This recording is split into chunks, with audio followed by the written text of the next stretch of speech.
We live once again from PatriotTV, your home of information and entertainment. Here I am with Mr. Kunle. Yeah, nice having you. We are here to have his take on the Man City Manchester United match, 6-3 annihilation. What's your take on the match? First half, second half from both teams. Well, it was a good game.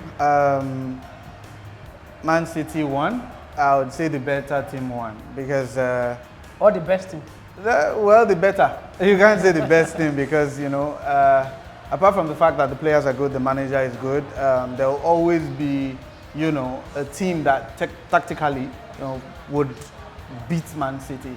It just needs time and to analyze them and see what they want to offer before you can now say, okay, they're the best team. There's really no best team in the world. Yeah, okay, so 4-0 first half, the likes of what we saw against Brentford.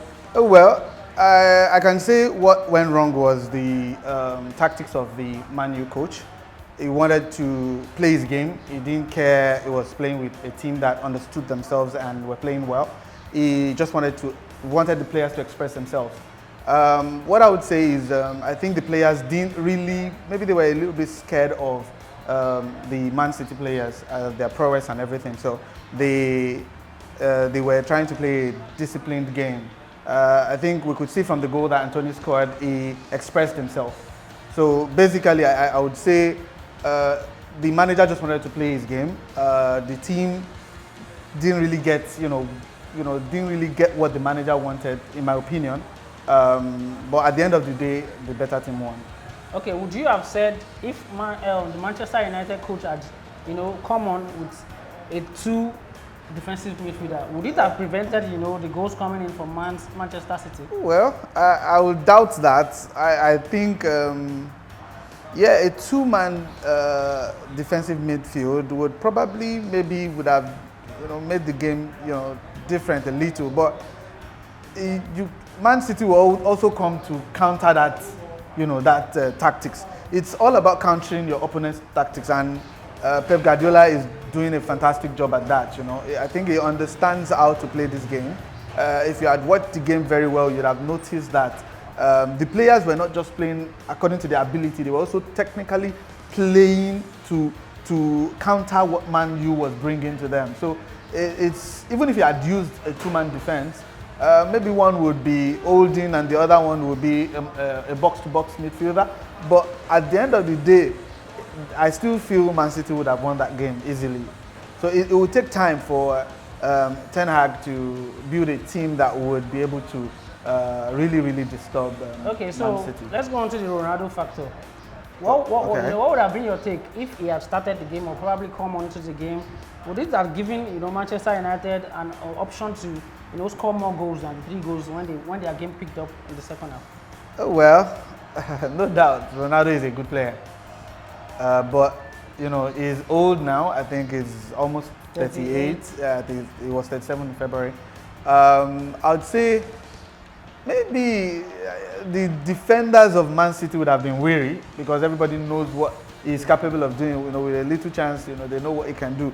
But that would probably still not stop them from getting, mauled by Man City because you have to also understand that he's coming back from an international break where he had a dismal outing, and so that would also be a factor that would be pressing against him. So it's not going to be as easy as that. You see, these players are also humans, and psychologically, I don't think he's in the right place to even help Man U right now. Also, you have to take into cognizance that they have young players that have to develop, and these players need game time.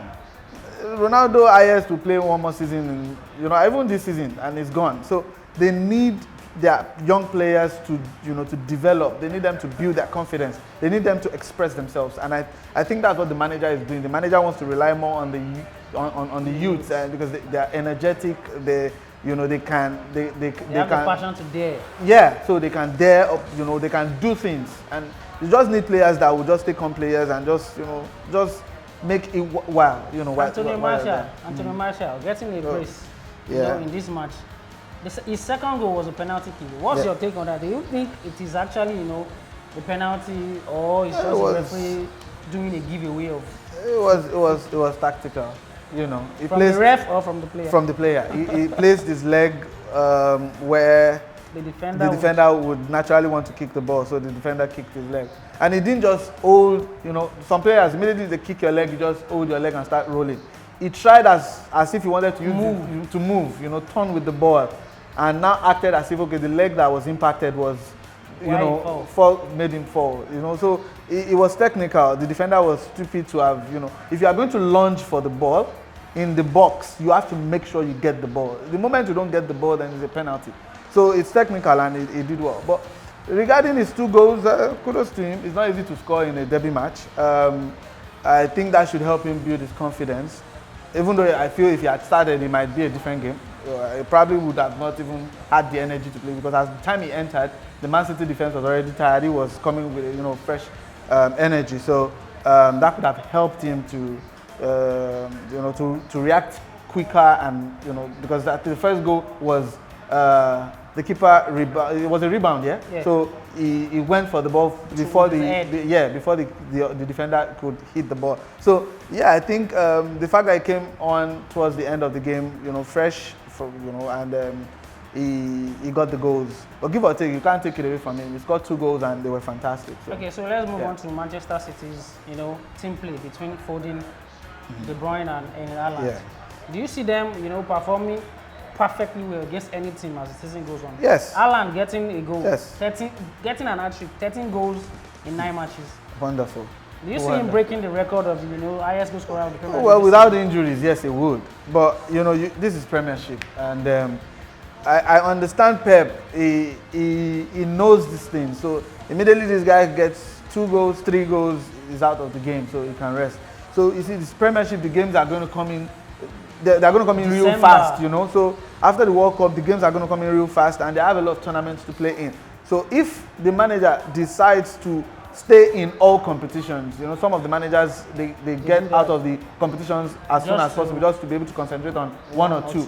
So if the manager decides to go for all the trophies, and obviously he would have to rely on Haaland, and the minutes might tell on him. So apart from that, you also have defenders in the Premier League that are very, very brutal. So if he continues to keep fit, because he's also strong, he's tall, he's huge, he's fast, and so if he keeps his fitness up, I'm sure it will break the record. I'm very sure. As regards the synergy between the three players, are they even 3? I think they're like 4. Because now Haaland is included, because he also did wonderfully well in playmaking today. Yeah, but the major playmaking came between Foden, De Bruyne, give or take, yes. So they've been playing together for a while. I think it's only Grealish that came to join them recently. So they've been playing together for a while. They understand each other, and De Bruyne is intelligent. I think that's rubbing off on the midfield. So give or take, they are working. I still think there's no player that will get into that midfield with De Bruyne that would not perform well.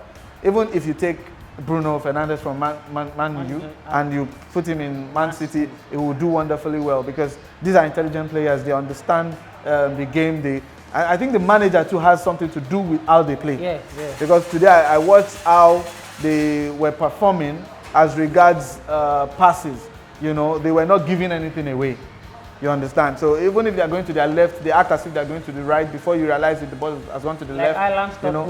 Exactly. So it's wonderful. So when you see that kind of gameplay, you understand that these people work well. And I think also the managers in the league are also getting tactical coaches. You understand? Some are getting tactical coaches, some are getting set piece coaches. So they train a lot, and these things are manifesting in the games. So kudos to Pep and his team. They are doing fantastic, they are doing wonderfully well. And kudos to the players too. Man City, they've been so unfortunate, unlucky in Europe. Yeah. But what do you see? Do you see them with the Haaland effect, going as far as getting the Champions League this season? Because definitely we know that they are already a contender in the Premier League. Let's talk about the UEFA Champions League. Europe is a different ball game eventually, because you have to think about players that are coming from different leagues, and these leagues are not they're not on the same level. I mean, not regards skills or players, but as regards the technicality in the league and how their games are arranged. You understand? So most of the teams that come from Premiership really find it hard, especially when they're still in the Premiership race. They're in the Carling, I think Carling Cup is called, what's it called now? Carabao now, yeah. Carabao League. They, you know, all those FA Cup and all those things. You see, it tells on the players. So by the time they get to Europe, it becomes you know, difficult because they are playing with people that might not even be playing more than one, you know, or 2 matches a week. Yeah, so one match, give or take. You know, sometimes you'll be surprised. Some of them just play weekend games and then Champions League. So it's going to be very hard for you to also perform at the Champions League. I think that's why Pep decided to get, you know, a good squad. So he has a lovely bench and also the first team. But then 2 injuries in a key position, then you already start, getting, you know, like Liverpool, for example, when 3 or 4 players from that same midfield have injuries, then what becomes of your team? So the stability of your team, you know, is destroyed. So that's just what I'm saying. Okay, given that you know you're a Chelsea fan. Yes. How do you see Chelsea faring against Man City this season when they meet? What's your prediction? Well, then what would be your analysis for the game? For the game, I think Graham Potter is going to play almost similar to what Eric Ten Hag did. He's going to come out and play. Chelsea might lose or get a draw. But give or take, you know, we can't really say much about this season for Potter because he's just trying to get to understand the team. He didn't get any players. So until January when, okay, maybe he might be able to get players, and that's if players will want to join Chelsea mid-season. But give or take, I still think he's going to want to, you know, play offensive. And if Kante can be at full fitness, then I know that the game is going to be a different ball game. It won't be as easy as, you know. Well, yes, if Kante plays, yes, it would never be as easy as that. But without Kante, maybe Kovacic would do 1 or 2 things. I am skeptical about Jorginho. Aubameyang. Yeah. Well, you know, you can never really say. Some players would rise up to the occasion when it comes to a big match. So this is his first season at Chelsea. He has played how many games with, you know, and he came in with injury. I'm still sure he's not at his 100%. So it might be that game that, you know, would tell people, okay, I'm still Aubameyang, you know, I'm still good. We know he's good. We saw him at Arsenal. So we're sure it would pick up someday. All right, thank you for, you know, coming and giving Thank you us for having me. Thank you for knowledge having me. about I really do football this appreciate. God bless you. Same here. Hope to see you next time. Same here. Thanks. Yeah, this guy's good.